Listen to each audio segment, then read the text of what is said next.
Jay, obviously you guys wanted 2 points on Saturday, but do you feel like this team continues to lay down some important foundational blocks for this team to find long-term success? Yeah, certainly. I thought our game on Saturday evening was a good one. It was entertaining for the fans. I thought there was a lot of good signs for our team, but probably the most important thing about Saturday is that it's 72 hours ago. And it's something that after that game, we moved on to the next day. I think this is one of the first times that we've had a couple days in between games. We were able to have a full practice day yesterday, and I thought we got better. And we're going to be prepared for a very competitive, very game Minnesota Wild team that in their last 9 home games, I read that they're 8-0-1 in their last 9 home games. So we better be ready because I know they'll be.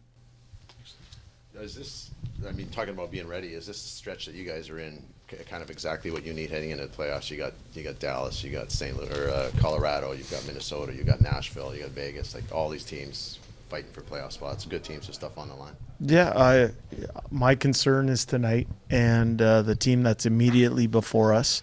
I think anytime you're playing a team of the caliber of the Minnesota Wild, it helps prepare you for the type of hockey that's going to be played in the month of May. They're big, they're heavy, they're going to make you earn everything that you get out there. Every inch of ice will be contested, and we have to learn how to be comfortable in those types of games and continue to grow each and every day. And we've seen some good hockey over the last while here, but we know it's an everyday business, and we got a good team here tonight in Minnesota. You alluded to it just there, but what challenges does Minnesota present you? There's that depth. All three lines kind of can really contribute, all four, in fact. Yeah. I mean, they're a deep hockey team. I think they're deep at the goaltending position. Their D-core is made up with different ingredients. So it's an interesting complexion to their D-core, and then their 4 lines deep. So they're going to test us. And we know we played them a while ago, and it was at the end of a tough stretch for us in terms of scheduling, and they made us pay when we made mistakes, so we better be ready tonight. Any lineup changes expected for you guys tonight? We'll see out there. We'll see. It's an optional skate here this morning, but we'll see what happens tonight. Jay, you're 12-2-2 in your last 16 games. Can you talk about the synergy in that locker room from the coaching staff to the players to even the trainers and other staff members? Can you just talk about the entire synergy of the Oilers right now? Yeah, I think there's a good feeling around our team. I think it's a credit to the work that the players are putting in on a day in, day out basis. We understand we're not perfect, but we're working to be the best that we can be, and we're working to round our game out to make sure that, when you get to the month of May, that you're ready for it. And you don't have those type of numbers that you mentioned unless the players are executing at a very high level and working for each other. And as a coach, it's fun to stand behind that bench and watch them do that. Dude, what do you think scoring's up in a 30-year high? One thing in the National Hockey League, you mean? Yeah. I think, there's a huge amount of skill in the league. I think power plays are way up from historically where they've been, I think.